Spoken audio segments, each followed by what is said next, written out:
Hey everyone, welcome to another video. Before we get into it, I just want to say thank you to everyone who subscribed. We've actually reached 1,000 subscribers, which I'm absolutely mind blown. 2 months ago, I never would have thought that I would reach 1,000 subscribers this quickly. I remember I was having like 10 people, 20 people max watching my videos at the start. And now I get like hundreds of people watching my videos all the time. So I'm unbelievably grateful. Thank you so much for everyone who supported me. And hopefully we can smash some more goals in 2020. So guys, the way I want to do this video is I want to step you through a game as if I'm reviewing this myself. Not for anyone else, I'm just going to review it and kind of step you through, not only commentate, but kind of step you through what I look for and how I would tie that to learning objectives in terms of setting learning objectives for myself. This is quite a high elo game. This is on my second account. It's around Diamond 1 at the moment, but MMR is super high. I'm actually versing a player who's in the OCS, which is just the tier below the Pro League. So he's actually a very good mid laner, and I thought this would be a really good game to review. So let's dive straight into it.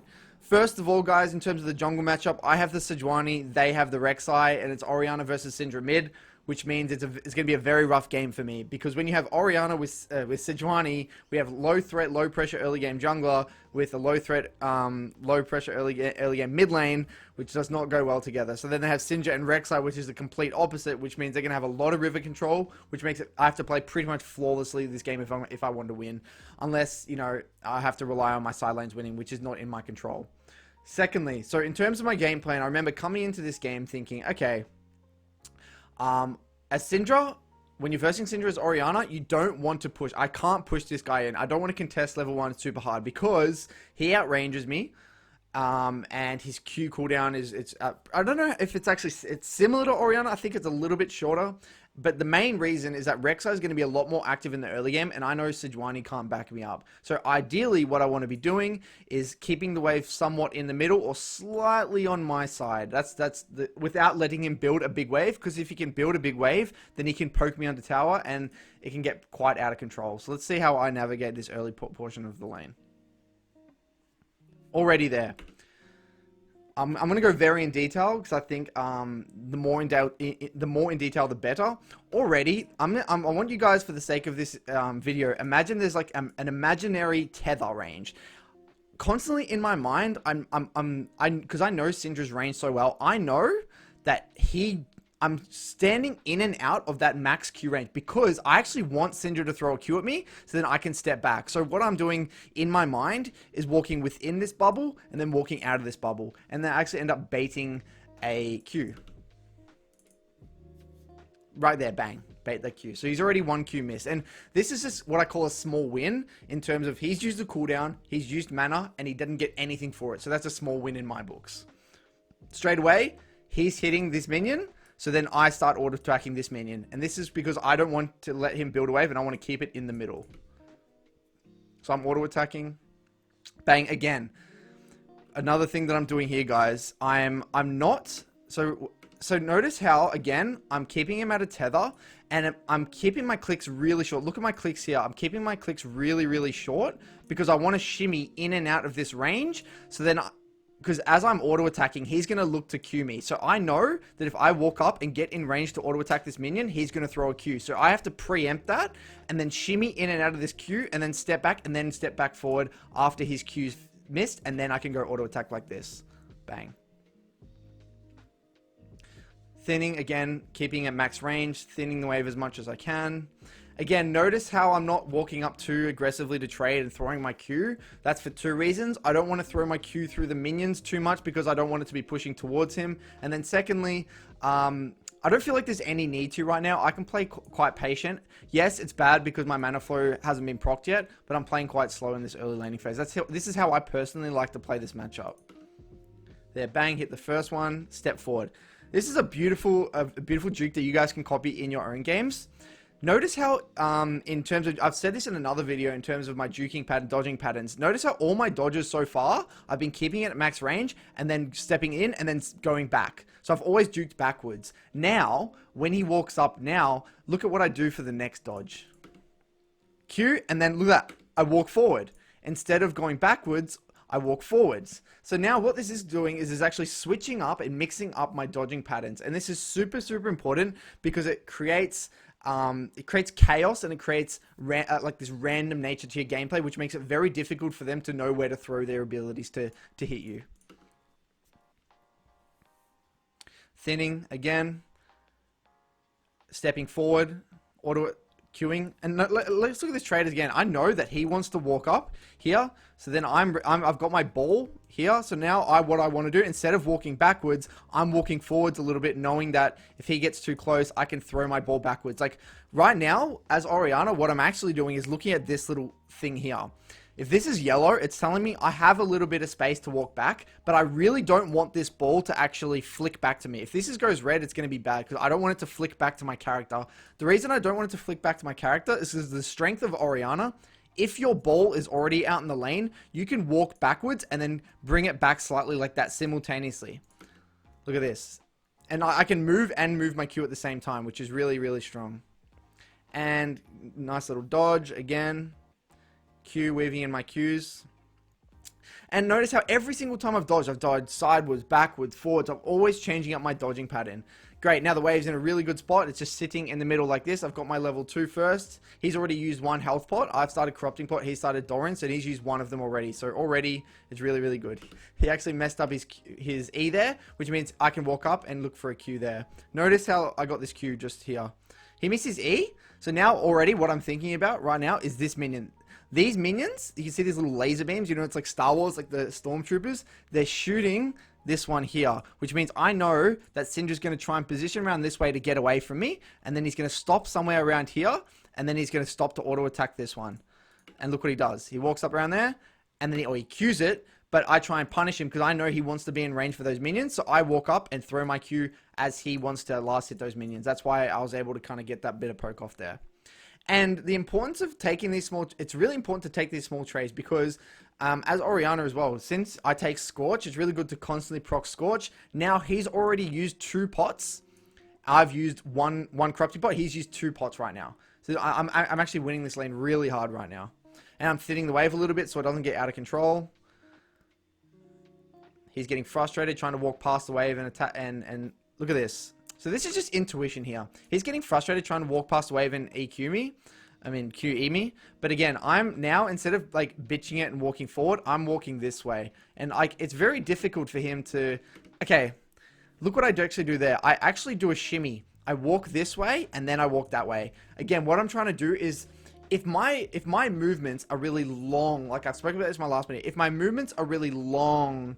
and they become really telegraphed. But what I actually recommend, I haven't spoken about this specific dodging strategy before. Again, I'm doing long movements and then mixing up with a short one. So it's like long, short, long, short, long, short. So what you're actually doing, and I can show you one more time here, is actually I'm confusing him by going long movements and then short, long, and I'm constantly moving in and out kind of. So it's kind of difficult to explain, and you can kind of see it just by like watching it, but I know subconsciously what I'm actually trying to do. And it's actually consciously, I'm trying to confuse him by moving up my movements and not just doing the same thing. If I just do click, click, click, click, it's super easy for him. It's like a rhythm. But if I mix up that rhythm, it's going to be a lot harder for him. That's right. That's like the most, I won't go into any more into dodging, but it is very important because dodging can literally change the whole course of the matchup. It's really, really important.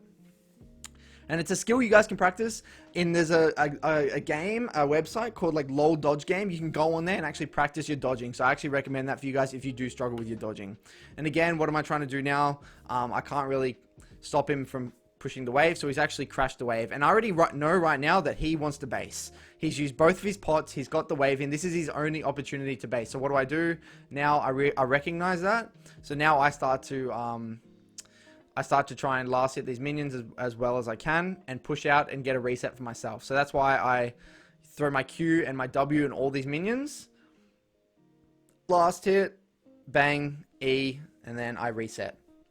And again, I already know he's going to reset for two reasons. He's low on resources and he's low on items. Like, he doesn't have any pots. So that's like another telltale sign, is knowing how many pots that the enemy is. And it's really important to track how many pots the enemy has, because it actually will dictate their movements a lot of the time. So fast forwarding here, I'm on 13 CS.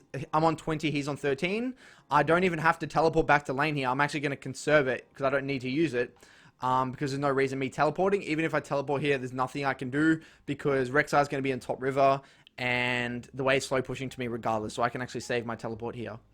And it's too early for me to swap using my Unsealed Spellbook, so there's no need for me to get my teleport off of cooldown. So I buy a Darksteel. I couldn't buy boots because I actually went magical footwear this game, which is a little bit greedy, because sometimes I actually like to go stopwatch so I can actually get an early Merc Treads against Syndra, but I just felt like I wanted to play greedy this game. So again, what am I trying to do here? Notice how I'm trying to thin the wave a little bit here. So I know that he has an advantage. He's going to have a bit of XP advantage and minion advantage coming off the tower, because it's bounced off this tower here.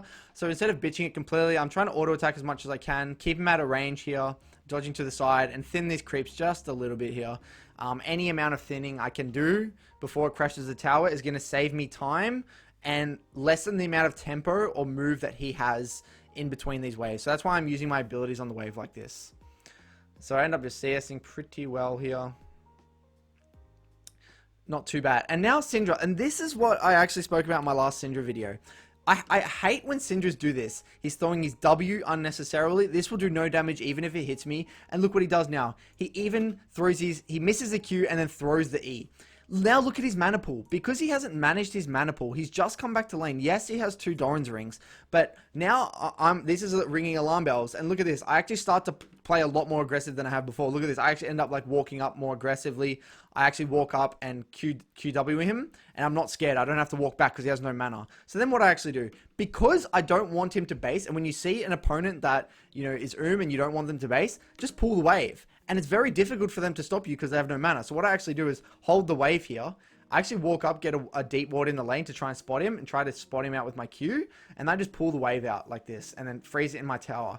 I thought that I'm not going to be able to push out very often in this lane, so I actually use both my wards, which is a little not optimal because you generally want to space out the usage of your wards. But I felt like since in this matchup, and given our jungle matchup, we're not going to have much pressure. If I have the opportunity to get some wards down, it may help my team out in this specific game. So, and then Syndra ends up staying. He feels obliged to stay. And this is so good for me. I've still got 2 corrupting pots with 2 biscuits. He's got no pots and not much mana. Yes, he's regenerating a lot of mana with 2 Dorans, but the point is, you know, it's just the principles here. I'm letting him stay, and this is good for me because now it's turning into an extended laning phase. He hasn't punished me, and I'm getting close to my lost chapter, and I'm scaling up. So if he's not winning in the early game, I'm winning because I outscale so hard. So in terms of CS, we're very, very similar, which is, it's fine, really good for this matchup. Dealing well, given they have the early pressure jungler as well. And again, just do some sidestepping there, quite nice, back and forth, dodging a lot of abilities, quite happy with this. So if I were to review, and like reviewing this right now, I'm pretty happy with the way I've played this early laning phase. I think I've played it nearly flawlessly. Missed a bit of CS, but I think I'm really happy with my dodging. My dodging's been pretty good. My CS has been okay. I think I've kind of outmaneuvered him in the early game here. Now this was one thing, I was a little bit slow to respond here, but as soon as I see a jungle skirmish, especially when it's on my side, I want to come. And then I E him, ult, bang. Q, he gets his triumph proc, I flash over, I get Syndra ulted, but I end up just getting the kill here. So this is really big for me, because now I get to come back with my lost chapter, which is a huge objective for me to kind of accomplish, and I still have teleport, right? So I end up swapping my, getting my lost chapter. I know that he hasn't based at all, so now I've got full corrupting pot, lost chapter, he's got nothing, and so this is super, super good right now. I have insane pressure on this guy. So, going really, really well so far. Bang. And now I want to get some vision out. I wanted to actually check if there were pinks. This is what I actually wanted to do. This was instead of poking under tower, there's 2 choices I could have done here. I could have poked him under tower, knowing that Rek'Sai's not going to be here yet. Or I can spend this time to clear some vision in the river. And this is my choice. In this game, I felt like I wanted to help the team a little bit more and shut down this Rek'Sai. So clearing vision in the river, knowing that most likely would be pinks, was the move I chose. Now Syndra gets a base off this, so there's not much I could do. I couldn't have stopped him from basing anyway. He was just going to catch that wave regardless. So now I hard push because I know that Syndra's basing. And what I actually do, I was leaning bot side. I actually didn't know what side to lean on. Like here in the moment, I remember thinking Sedge can take blue because I've already got a blue. And I didn't know what I was actually doing here. I probably should have default lent topside because that's where my jungler was. So this was probably my first mistake this game. There's no reason for me to be bot side. I've already cleared vision. I know that I don't have any wards. I can't put any wards down. I should just lean to the side where my jungler is because that's where a fight is more unlikely to break out. So that's my first mistake this game, I feel like. So the fight breaks out with Rek'Sai here. Akali ends up coming. So I use my E max range on Aurelia to try and defend him. Notice how, guys, I've actually swapped to heal here. Heading into this fight, I swapped to heal. Knowing that most likely, I mean, heal is the best summoner in these specific situations because you can either defend your teammate or defend yourself. You can speed up yourself. There's so many reasons why heal is really good in these skirmishes. And especially since tops and jungles don't take ignite, it's super effective. So I end up healing Aurelia here so he doesn't die. And then Aurelia ends up, Kali kills Sedge, but I get a kill on the back end. And notice here, guys, I was able, so you may ask, oh yes, you've been super lucky that like you've got these 2 kills for, you know, you've got these 2 kills and they wouldn't, you know, you don't always get these kills.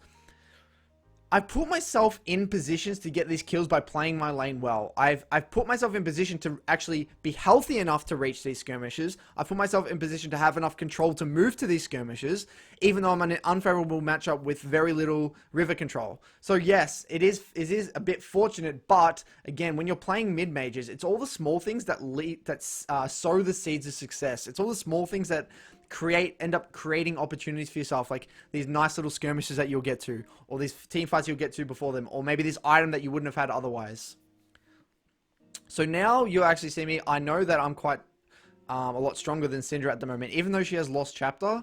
Orianna with Lost Chapter just outperforms Syndra with Lost Chapter, so I'm really happy at the moment. Now I start to play quite aggressive, and I'm just constantly QWing him. What I'm actually doing here, so I'm constantly trying to move my ball aggressively as I can. Now what I'm thinking is, okay, he's quite extended in the lane. If I put my ball here and he steps up too close, I can flip him onto the other side and potentially chase him down here. So that's what my mindset was here. So I put the ball in the lane like he gets too close. I flip him onto my W. He gets slowed. I auto attack and he's forced to flash here. So again, I've blown flash solo right now, which is really, really good. And again, I get another free wave here. So things are looking pretty good for me right now. I think I've played this quite well. And now I should ideally push this and just base. Push, and recall. So now I work towards my Ludens. As I'm coming out of base, guys, notice how I'm panning my camera. I'm saying, okay, Rek'Sai's on Dragon. Syndra's pushing mid. What's the bot lane status? I'm constantly assessing, and I'm running straight to this fight. I'm checking items. Like, that's all these things I'm doing. I'm not just autopiloting, checking my phone or, you know, just looking at, like, thinking all the cool items I can buy this game. Like, no, I'm genuinely assessing the map. Now, this was my #1 mistake this game, and it makes me so cringe just looking at it again. And I do this all the time. Look at this. So I'm coming back here to this fight, and I want to get back to mid lane now and start to bully the Syndra 1v1. So I thought I could actually get through here, but I take a really greedy path. I take a full chunk from Syndra. Rek'Sai ends up ulting me on the back end, and I die. Now this is game. Like, honestly, in my mind, like, I know that this one mistake is the game. And people may, you know, say in gold and platinum and diamond, no, this is just one mistake. It's not the end of the game. It's the premise behind it. I've been gifted the resources this game. I've played well. I was 2-0. I was the main pressure source. My top lane's getting pushed in. My bot lane's getting pushed in. My jungler's getting destroyed. This game was my responsibility to carry. Now I took that really greedy path. I die for free with blue buff, give it back to Rek'Sai. They get all pressure on the map now. But now my death, not only, when you die to these stupid deaths, it impacts the rest of the map. Now Rek'Sai can invade the jungle, take Sejuani's camps. Syndra gets 2 plates for free. Bot lane has to be super scared now, knowing that Rek'Sai could potentially dive bot. And now Aurelia knows that the team knows where Sejuani is. So now top's left in a 1v1, so Akali can play as if it's a 1v1 as well. This one mistake, it's not just a small mistake. This one mistake actually completely changes the state of the game. So me in review now, I would definitely look at that and say, why did I do that? And I actually want to quickly go back here before we go on. Why did I make this decision? And this is what I do when I make these big decisions here. You may look at it at face value, at, oh no, you took a greedy path. But why did I take a greedy path? And this is something that I've actually come to learn over a long period of playing League of Legends. You don't just make mistakes. Like, you do make mistakes, but they always have a core reason. And I've actually made this mistake a lot. This is actually one of the reasons I lose a lot of games, because I do these things. And these specific actions, I call them compensating actions.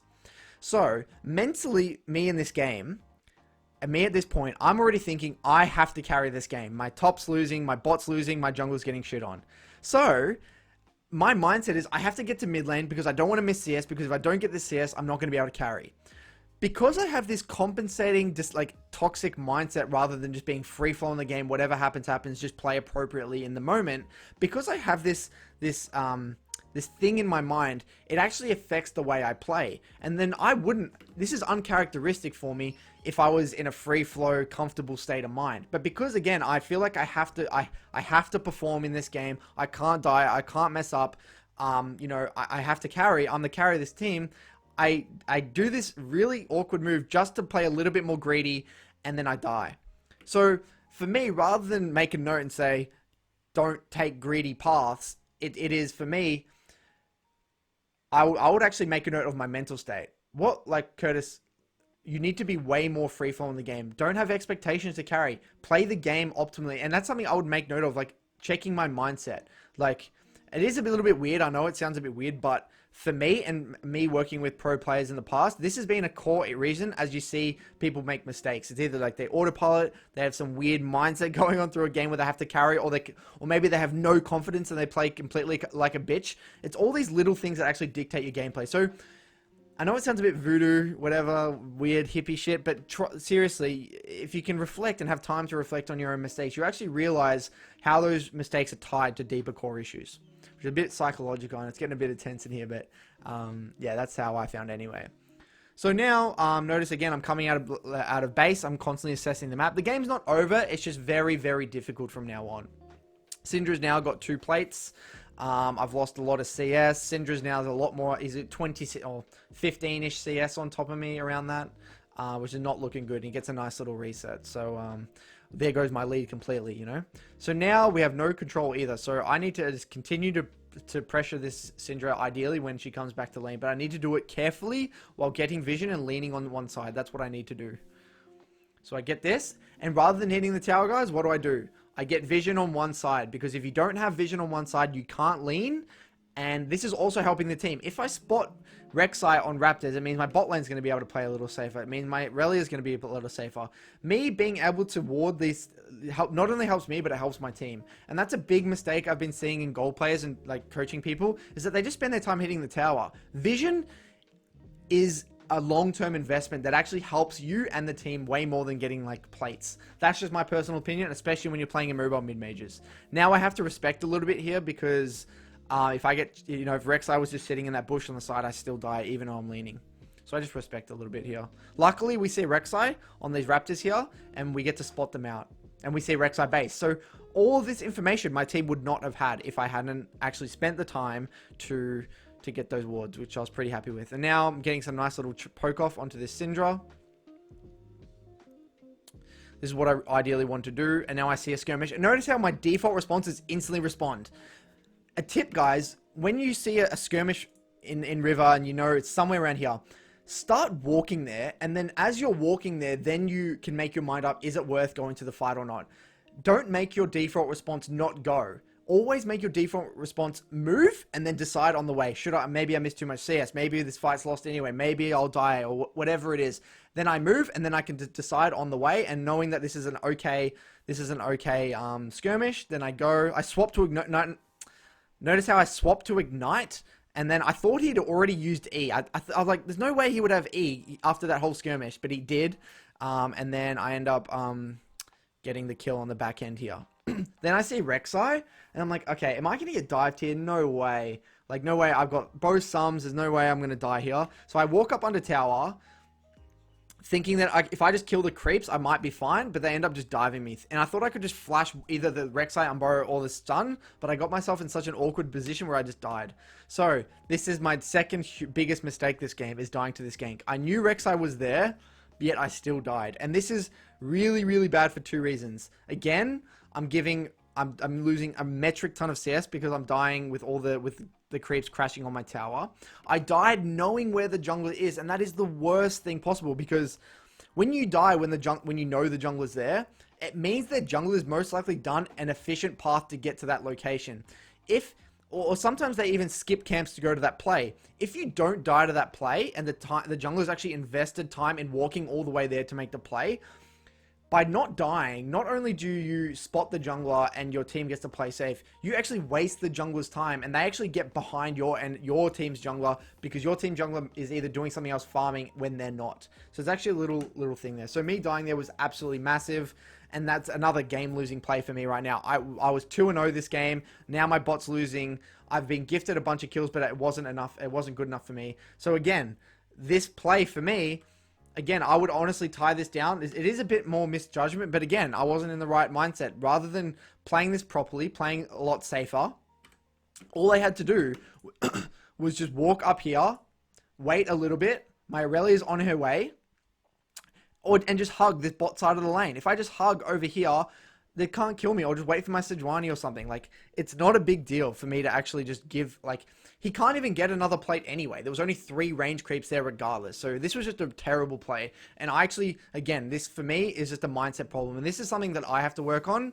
This is like, I have this weird mindset where I feel like if I die, like, the game, it's not over, but I feel totally responsible for every game.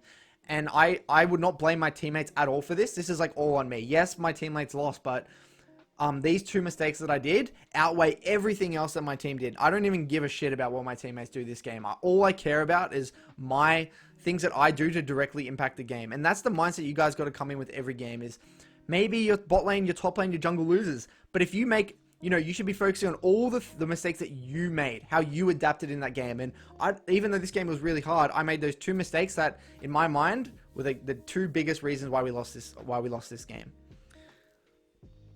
So, and then again, then what I'll do, since I've kind of identified, we're actually killing Syndra, then what I do, so in terms of my review, I would already now, like, past this point, the game's not in my control anymore, right? So what I would do then is, rather than focusing, then what I tend to do is actually go to team fights and skirmishes and assess how I play team fights. Because now it's less about my lane, it's less about one of my learning, like, specific Orianna learning objectives in the early to mid part. Now it's getting into like mid to late game in a way, because it's like bot tower's already broken, which is the worst possible thing for Orianna, because now they AD carry and support will go mid like this, and then which means it's just I have to go into a side lane. So this is just really, really bad for me. So I end up basing and having to do on a side lane, and nothing really happens. So generally in a review at this point, instead of closing it, what I end up doing is I kind of assess my awareness in the side lane. We end up trying to kill Syndra, but she ends up just bursting me here.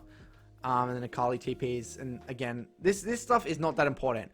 What is important is the team fights. And then there was one big team fight this game that I wanted to actually review. And this is what I would do for myself. I would go to these team fights and assess, how did I play it? Did I play with my identity of my champion? Did I do things that were right for Orianna or wrong for Orianna? How was my team fight awareness? How was my micro? I'll get into the details here. So here we have a dragon fight. Akali's quite fed. Pull him back in. Use barrier here and actually survive. So far, select watch this again, sorry. Dodge this Q. I don't dodge that ult. I think I played this okay with Akali. Got my full combo. I've used my barrier. I probably didn't need to flash, but it was not too bad. And then we tried to do this dragon. I'm getting healed by Soraka, so it was not too bad. Hitting the dragon. QW. Q. I dodged the Draven ult. Q. Dodge that. Dodge that. QW. So I'm getting good poke off on him. So in terms of micro so far, I'm dodging most things. I get a nice little max range QW. Getting healed. I'm getting hit by Rex IQs on Prey Seekers. Dodge that one.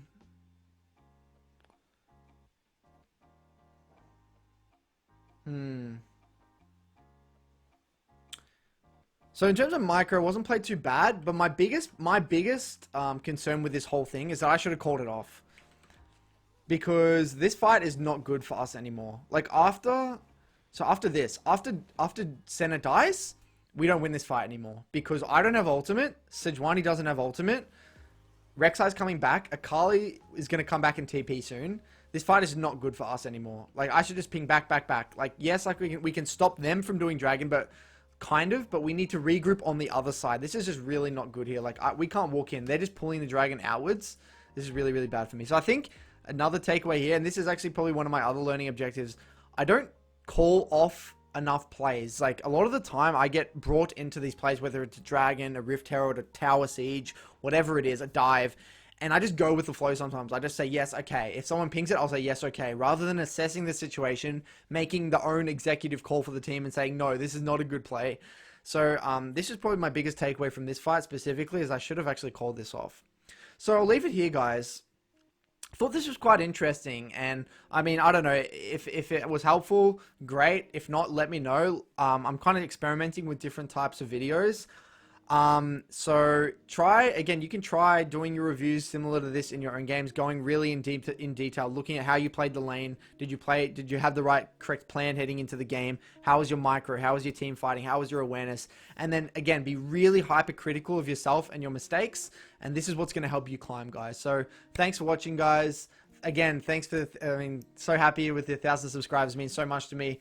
And let's, for all of you, remember, join the Discord if you haven't already. Thanks for watching. Cheers.